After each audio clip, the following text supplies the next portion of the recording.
Palabras importantes del presidente Gustavo Petro en el acto simbólico. Acá en Noticolombia al día, esta importante noticia y como siempre, suscríbanse y compartan esta importante información. Dios me lo bendiga. Un saludo especial a las y los integrantes de la mesa de diálogo, de paz entre el gobierno y la Coordinadora Nacional Ejército Bolivariano y en especial y sobre todo a la comunidad putumayense que nos acompaña aquí y en el parque principal, tengo entendido, hay otra pantalla de transmisión para que la población de Puerto Asís toda pueda ver el desarrollo de esta reunión y analizarla y sacar conclusiones y acciones que hay que tener, porque al final todos estos procesos solo dependen de la acción y de la voluntad del pueblo. Jefe de Despacho Presidencial, José Raúl Moreno. Ministro de Defensa Nacional, Pedro Arnulfo Sánchez. Consejero Comisionado de Paz, José Oti Patiño. Gobernador del Putumayo, John Gabriel Molina. Me dicen que está el gobernador de Nariño, ¿o no? De Nariño. Está aquí al frente. No lo invitaron. No sé si hay un cruce entre las fronteras y las competencias entre departamentos. Alcalde del municipio de Puerto Asís, Jorge García y su esposa Diana Ayala. Delegado del Gobierno Nacional para los Diálogos, Armando Novoa. Coordinador Nacional Ejército Bolivariano, Walter Mendoza. Embajadores, embajadoras, jefes de misiones diplomáticas y representantes de los organismos internacionales acreditados en Colombia. Representantes de los países garantes y entidades acompañantes del proceso de paz. Directoras, directores y funcionarios del Gobierno Nacional, altos mandos de las Fuerzas Militares y de la Policía Nacional, congresistas de la República, gobernador de Nariño, alcaldes, concejales, gabinetes departamental y municipal del departamento del Putumayo que nos acompañan, gobernadores y representantes legales de los resguardos y cabildos indígenas, que eran nuestro pilar ancestral, porque ya hablaremos de eso, pero aquí aguas abajo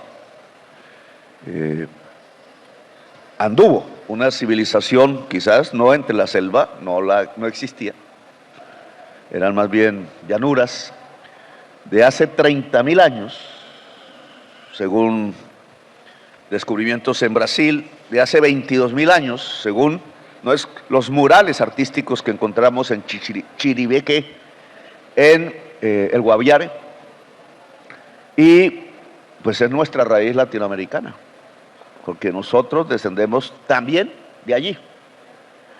Es nuestro ancestro quizás más antiguo de los que tenemos hoy en nuestras sangres, y representa 300 siglos comparados con otros de nuestros ancestros y con migrantes que han llegado dentro de esos ancestros que ya tienen apenas un siglo y nos imponen condiciones. 300 siglos, quizás más antes, estamos aquí en América.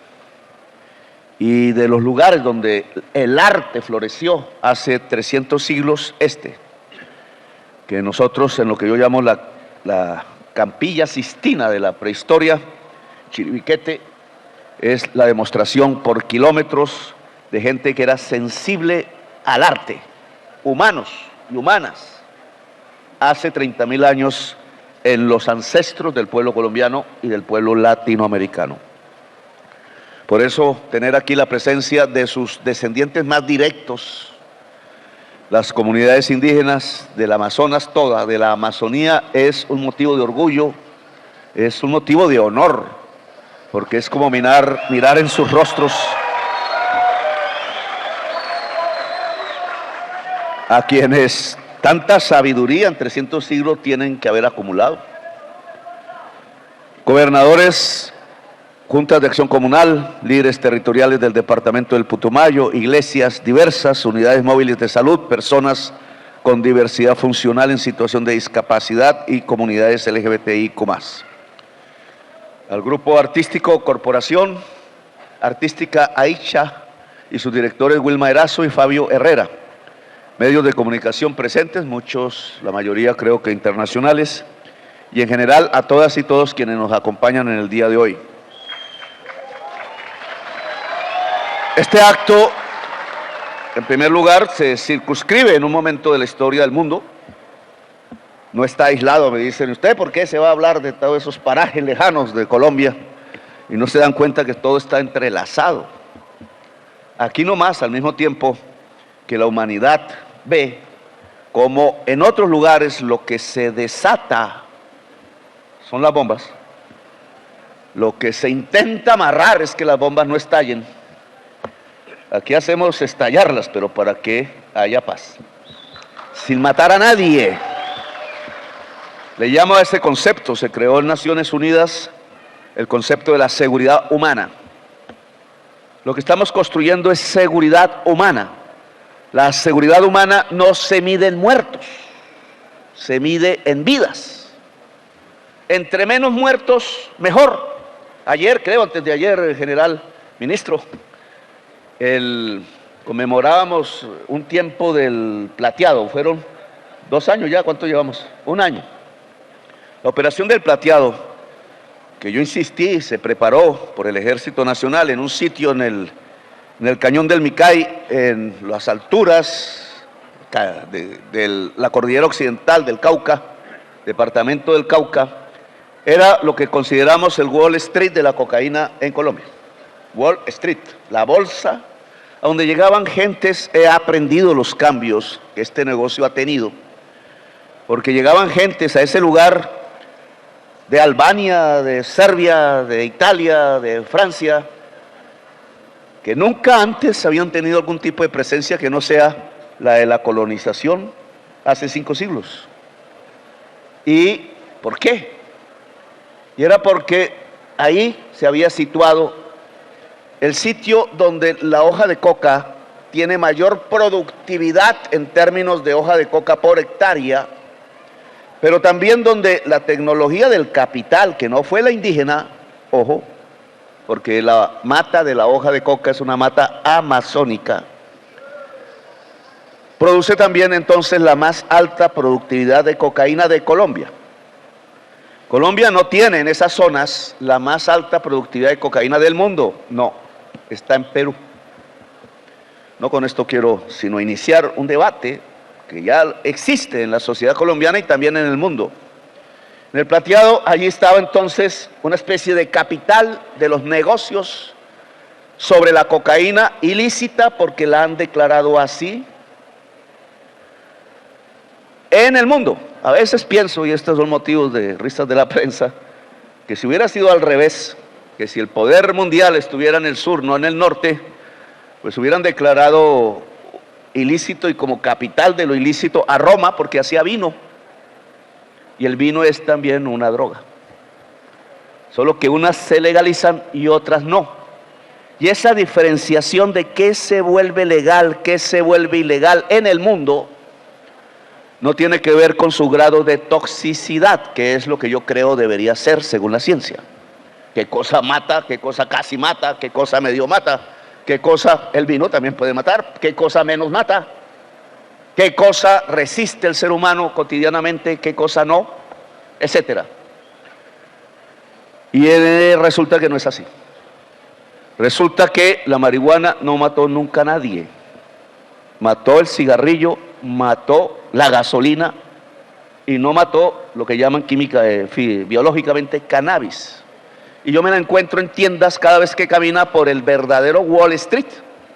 Cada esquina tiene una tienda. Pero aquí murieron 500,000 de latinoamericanos comerciando ilegalmente el cannabis. ¿Por qué? En cambio, el alcohol mata más que el cannabis. En cambio, la nicotina mata más que el cannabis. ¿Qué está pasando en el mundo? Para no tener la ciencia como guía, es la linterna de Diógenes, para determinar qué sustancia puede ser, qué sustancia no. Es decir, prohibirla. Es la ciencia, no la política. Y lo que hemos observado, señores embajadores y embajadoras, es que lo que está definiendo en las listas de sustancias que es legal, que es ilegal, no es la ciencia, es la política. Y ahí hemos librado una lucha dura en este gobierno. Nuestra diplomacia ha llegado en la Comisión de Naciones Unidas, que tiene que ver con los asuntos de drogas, a plantear un panel de expertos que en lugar de hablar de la política, hable de la ciencia, y allí hemos colocado como candidato a participar a un insigne jurista colombiano que se llama Rodrigo Uprimi. En esa comisión, el informe del panel, cuando lo terminen, será determinante para una nueva política mundial que ojalá, en mi opinión, divida las sustancias en su peligrosidad, es de acuerdo a su grado de negatividad ante la vida del ser humano. Que sean verdaderamente negativas a la vida y no por razones de poder político. Esta discusión es mundial, solo la comienzo para hablar de nuestro tema local.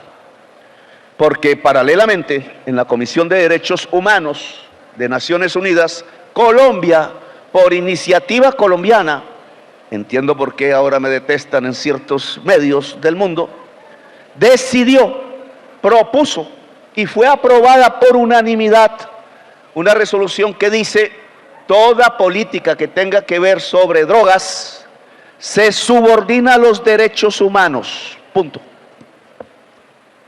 Ayer, y entonces saqué en el internet para averiguar un poco más y no errar en este tema, me lanzaron un misil sobre una lancha con un joven, 2 jóvenes o 3, no sabemos si jóvenes o no sabemos si hombres o mujeres, no sabemos si colombianos o de dónde, todos quizás latinoamericanos. Lanzaron otra lancha y murieron otros latinoamericanos, se llaman 27. Entonces dije, esto que acaba de pasar es exactamente lo contrario a lo que aprobó por unanimidad la Comisión de Derechos Humanos de Naciones Unidas. Problema, claro, el que lanzó los misiles es el gobierno de los Estados Unidos. Y el gobierno de los Estados Unidos no quiso pertenecer a la Comisión de Derechos Humanos de las Naciones Unidas. Entonces estamos ante, y tiene que ver con este proceso, Oti, estamos ante una tensión y un conflicto hablable, no necesariamente tiene que llegar a violencia, pero el conflicto consiste en que la política sobre narcóticos en Colombia, hecha por el gobierno colombiano, está supeditada a la resolución que se aprueba en la Comisión de Derechos Humanos de Naciones Unidas porque somos miembros, pero la política que se impone sobre Colombia desde los Estados Unidos no está sujeta a esa misma resolución. Problema a resolver por el mundo, no por Colombia, porque obviamente Colombia es soberana y decidimos nosotros, pero está abierto un problema que solo puede ser tramitado en el seno de Naciones Unidas y que ya tiene como consecuencias cercanas una posible invasión a la República de Venezuela. Con consecuencias, nuestras derechas aplauden eso. Yo la verdad no soy muy amigo de las políticas que se agencian en el gobierno actual de Venezuela porque no lo reconocí. No voy allá. Pero yo sé que puede pasar en Colombia, y esa sí es mi responsabilidad, si allá caen misiles. O, como anuncian hoy, si empieza por tierra una actividad violenta de agentes de la CIA, dicen, o de mariners, o, como ya sabemos, de misiles sobre la población civil desarmada, sea de la cadena del narcotráfico o no sea, porque está contraviniendo la resolución de la Comisión de Derechos Humanos de Naciones Unidas, que aprobó la resolución colombiana por unanimidad. Aquí vamos a tener este problema, porque quienes han salido en videos, alguno creo, o 2, no sé, general, ministro, tienen orden de extradición. Entonces, comencemos por resolver el problema en el que estamos ubicados. Para el presidente de Colombia es prioridad la paz del pueblo.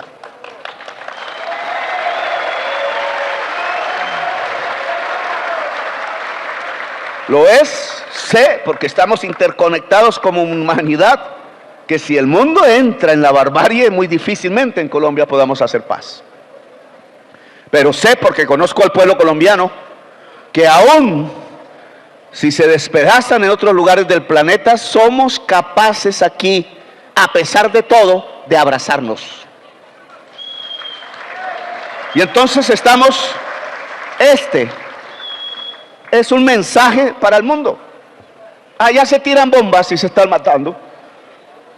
En Ucrania, ojalá haya cesado. En Palestina, aquí está nuestro embajador de Palestina. Ojalá es una palabra árabe, embajador, ojalá. Pero dejemos prudencia, tiempo, algo para verlo. Ojalá se detenga. Pero aquí también ojalá. Se usa la misma palabra árabe. Allá ojalá dejen de morir niños bajo las bombas. Aquí ojalá dejen de morir niños bajo las bombas.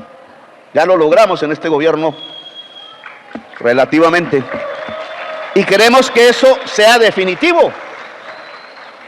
Señor Mendoza, lo peor, y Putumayo fue testigo, no hace mucho, no sé hace cuántos años, de las bombas cayendo sobre los niños. Cuando yo repito estas palabras una y otra vez en los últimos días, es que 20,000 niños murieron bajo las bombas. En Gaza, es que aquí también murieron niños bajo las bombas. 300 en las cuentas que yo pedí siendo congresista de la República.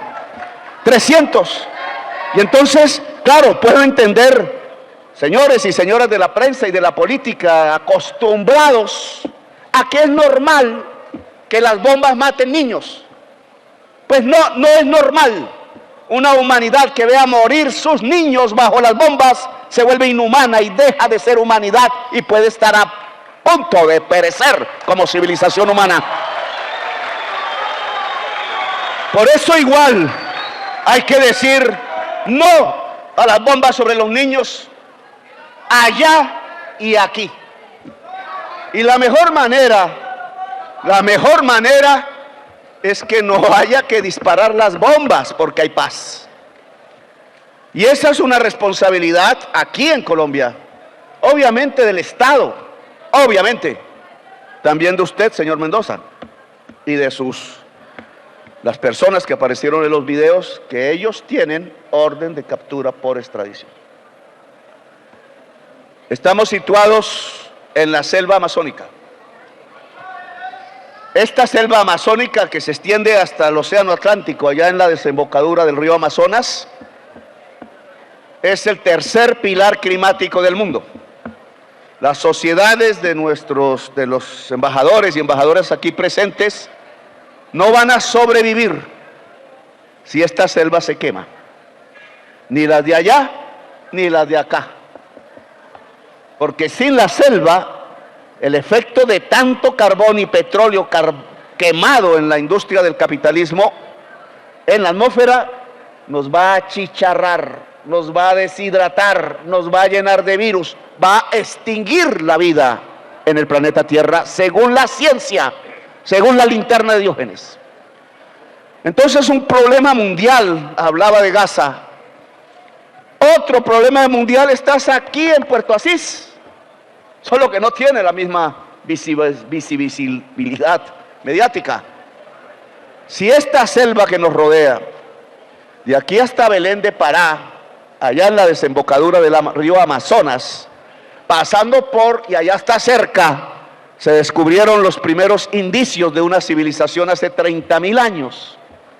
Y llegando hasta Bolivia por el sur, se quema, sea voluntariamente, que lo hacen, sea por el calentamiento de la atmósfera, se acaba la humanidad, tanto allá en tierras vikingas, compañero, como aquí en las tierras colombianas.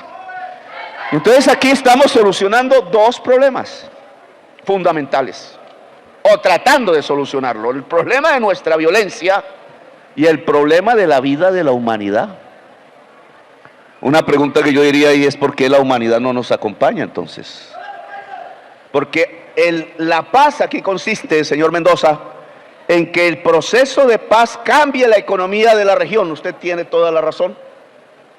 Pero esa economía de la región debe cambiar hacia poder vivir con prosperidad, con oportunidades, con una selva viva.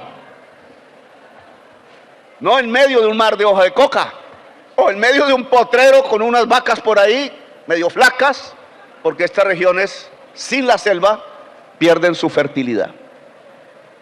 Luego, transitaríamos, y esto lo vi ayer en un mapa, de a veces mares de hoja de coca hacia selva que permita en su uso una vida próspera para la población amazónica, sea indígena, sea amazónica mestiza. ¿Cómo hacemos eso? ¿Cómo lo logramos? En la paz. Esa es la invitación que yo les hago a ustedes a discutir. La cocaína nos trae la muerte, no por culpa de la hoja de la coca, por culpa del gran mercado codicioso que permite la prohibición, mercados que quedan en Europa y en los Estados Unidos. Llevar cocaína de aquí, más allá dentro de la selva amazónica, en el Guaviare, en el Baupés, en el Bichada, los Estados Unidos, es muy, pero muy difícil. Aquí se va por el río Putumayo, que es la frontera, pero no era la frontera de Colombia hace unas décadas. Nuestra frontera quedaba más al sur, en el río Amazonas. ¿Por qué perdimos ese territorio del río Amazonas hasta el río Putumayo? Porque consideramos que la selva no servía, era pura maleza, porque las élites en Bogotá eran débiles y no les interesaba la selva amazónica, sino poder ir quizás a Nueva York, en los Estados Unidos, porque el pueblo colombiano se estaba matando entre sí en ese momento. ¿Por qué perdimos a Panamá? Por lo mismo, el pueblo colombiano se estaba matando entre sí, la oligarquía solo quería dólares y vendió Panamá por 13 millones de dólares. ¿Por qué perdimos nuestro territorio en San Andrés? Territorio mar. Porque el pueblo se estaba matando entre sí y a la oligarquía colombiana bogotana no le interesaba el mar. Quizás somos el país de toda América, con México, que más territorio ha perdido desde su nación original. ¿Por qué? Por una oligarquía débil y un pueblo matándose entre sí. 100 años de soledad. Aquí nos estamos matando entre sí de nuevo, menos que antes.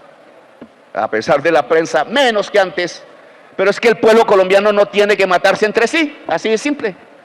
Y entonces no habrá una oligarquía débil perdiendo el territorio, sino quizás nos podamos plantear, en términos democráticos y civilizados, revivir el proyecto de la Gran Colombia.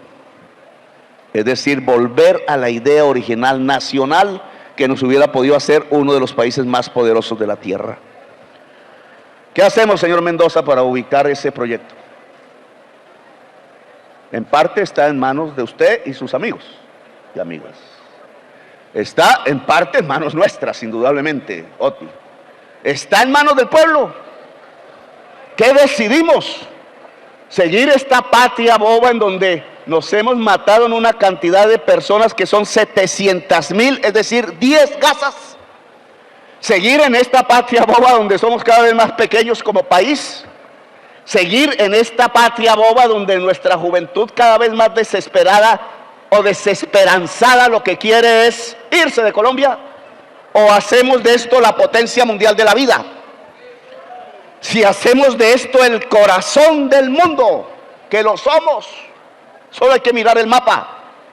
Aquí cerca, con el presidente Lula, en una ciudad que se llama Manaos, que hay que coger el río Putumayo hasta donde era nuestra frontera con Brasil, que se llama San Antonio de Osa, que Osa es el nombre del río Putumayo, donde desembocaba el río Putumayo en el río Amazonas, era la frontera colombiana. La perdimos por estarnos matando entre sí con una oligarquía débil. Allá en ese punto estuve, y allá hicimos un acuerdo con el presidente del Brasil. Todo el Brasil en sus ríos amazónicos, que son aguas abajo de aquí, hacia el océano Atlántico, todos tienen fibra óptica. ¿Por qué los nuestros no? Fibra óptica es internet de banda ancha a la más alta velocidad, como podríamos encontrarlo en Chapinero, en Bogotá.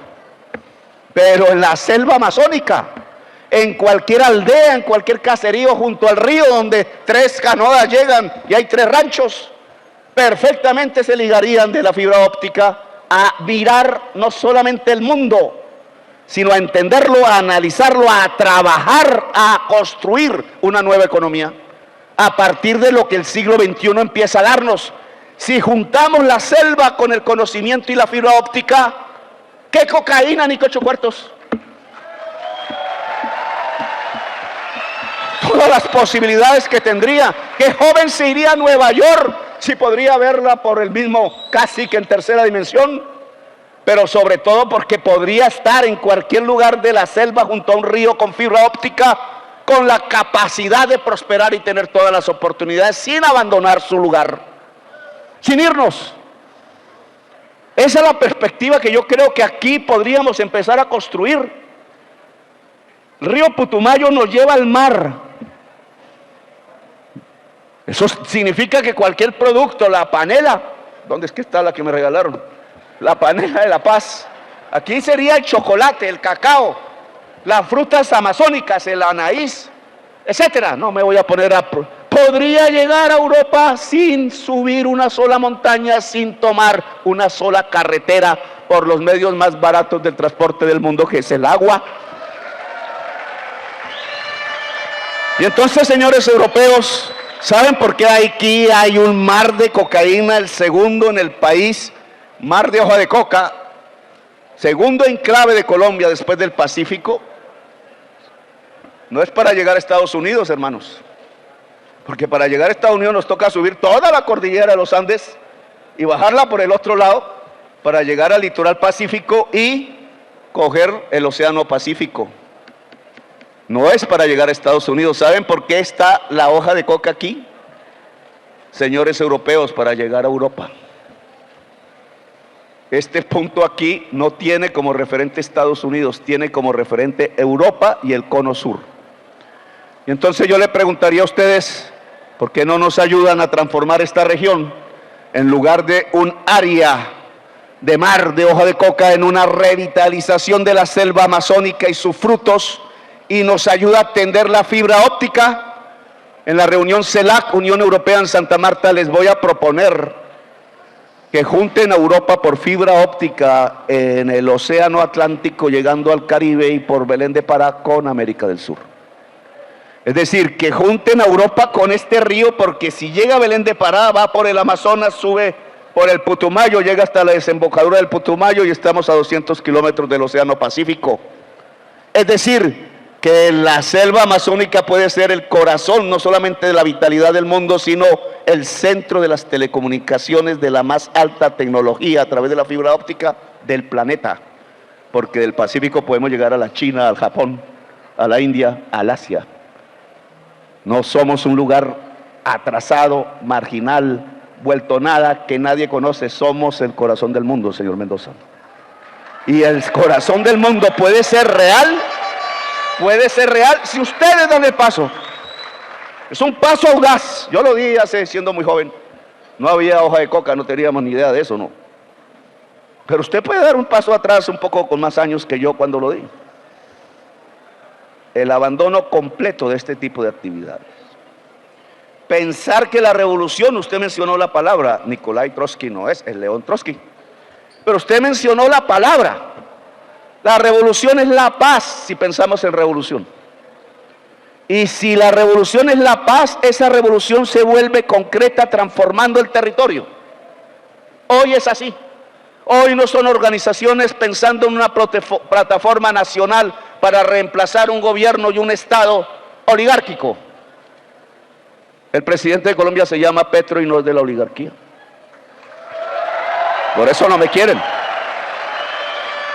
¿Por qué a grupos del ELN? Porque ahí hay una diversidad, no les gusta y plantean una ofensiva en estas elecciones contra el gobierno de Petro. ¿Por qué?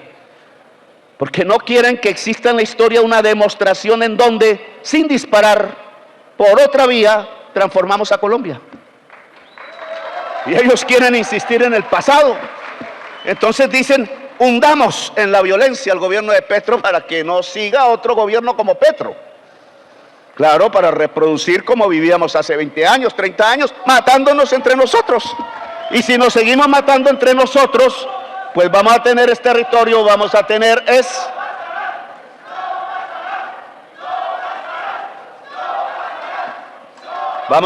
muerte en el corazón del mundo, señor Mendoza. Alejemos la muerte del corazón del mundo. Yo invito aquí a los delegados internacionales que están a que ayudemos. Este proceso de paz puede ayudar a salvar la vida de la humanidad si lo encauzamos a restaurar completamente la selva amazónica. Aquí está el lugar de mayor deforestación de la selva amazónica. Aquí, si este acuerdo echara para adelante, tendrían el lugar de toda la geografía de la selva amazónica en donde más se podría revitalizar. Y voy a hacer un paréntesis aquí. En Europa, en el mundo, se cree por la extensión que tiene la selva amazónica en Brasil, que es allí donde hay que hacer el mayor esfuerzo. Hay que hacerlo. Pero se olvida de un detalle. Nada que se haga en Brasil se podría ayudar si el piedemonte donde nace la selva amazónica, que es donde nace el agua de toda la selva amazónica, se pierde. Ojo con eso. La selva amazónica depende de donde nace el agua de los grandes ríos de la selva amazónica. ¿Y dónde nacen? Aquí. Aquí. Es decir, la vitalidad de la selva amazónica depende de este lugar, de aquí hasta la serranía de la Macarena, por todo el borde oriental de la cordillera oriental, incluido el borde oriental del páramo de las Papas, que está aquí cerca. Así de simple. Es decir, estamos en el punto más vulnerable para la existencia de la selva amazónica, que es el pulmón de la humanidad. Y se puede destruir si aquí hay guerra.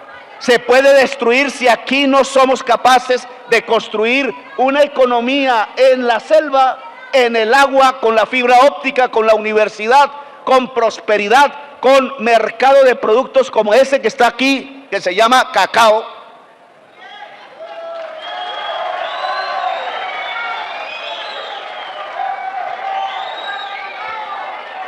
Y así como otros.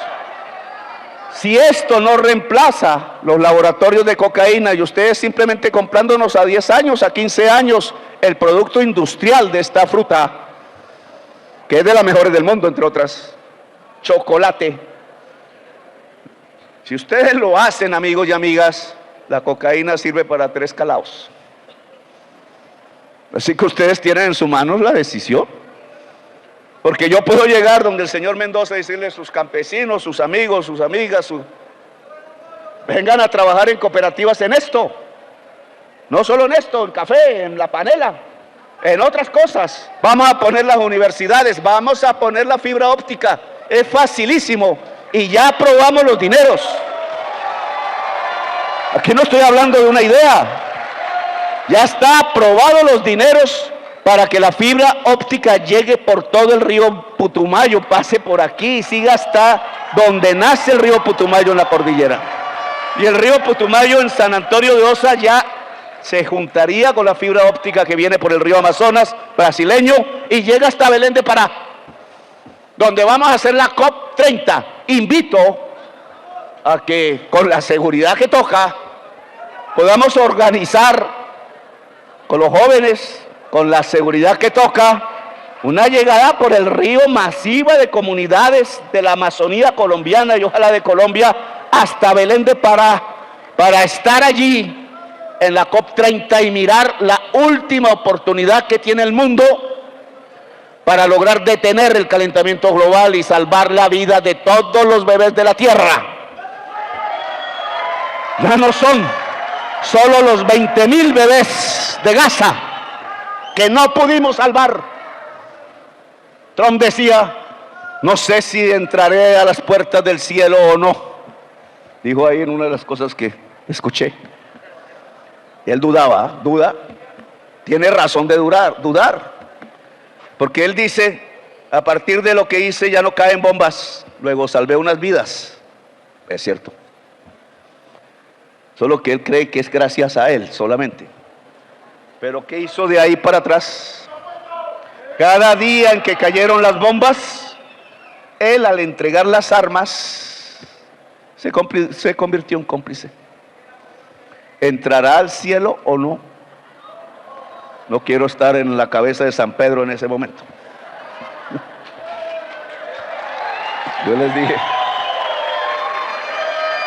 Yo les dije, ustedes no son el pueblo elegido de Dios, hombre, bájense de esa nube. El pueblo elegido de Dios es la humanidad. Y humanidad son los que en las lanchas mueren despedazados sin saber ni siquiera de dónde son ni qué traían. A lo mejor hasta migrantes tratando de llegar a Miami, creyendo que Miami es chévere y Miami no es chévere.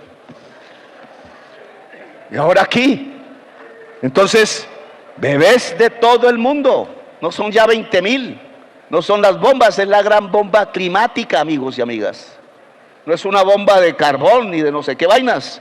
Es la bomba climática la que puede acabar con la vida de centenares de millones de bebés, ya no solo en Gaza, sino aquí, allá y acullá, en el norte y en el sur. Si esta selva se acaba, entonces planteémonos el tema como es. Aquí no hay solamente un problema putumayense. Aquí no hay un problema solamente colombiano. Aquí hay un problema mundial y tenemos que saberlo tratar. Y queremos tratarlo con el mundo, con Putumayo y con Colombia. Ustedes tienen la palabra para comenzar. Cuando éramos del M19 con Oti no había esas oportunidades tan berracas que tienen ustedes, porque no es que ustedes vengan aquí a hablarle al presidente, es que ustedes le hablen al mundo. Inviten al mundo. Dejamos aquí la chuchería de las armas, etcétera, pero queremos al mundo aquí salvando la selva amazónica. A ver qué pasa. A eso le dije a Calarcá. Oiga, pónganse. No son herederos de una guerra de 100 años en donde nosotros entre montañas nos matábamos. Muy valientes, sí. Los gringos no vienen a estas montañas. Ni se les ocurre. Ellos ya saben cómo hacerlo.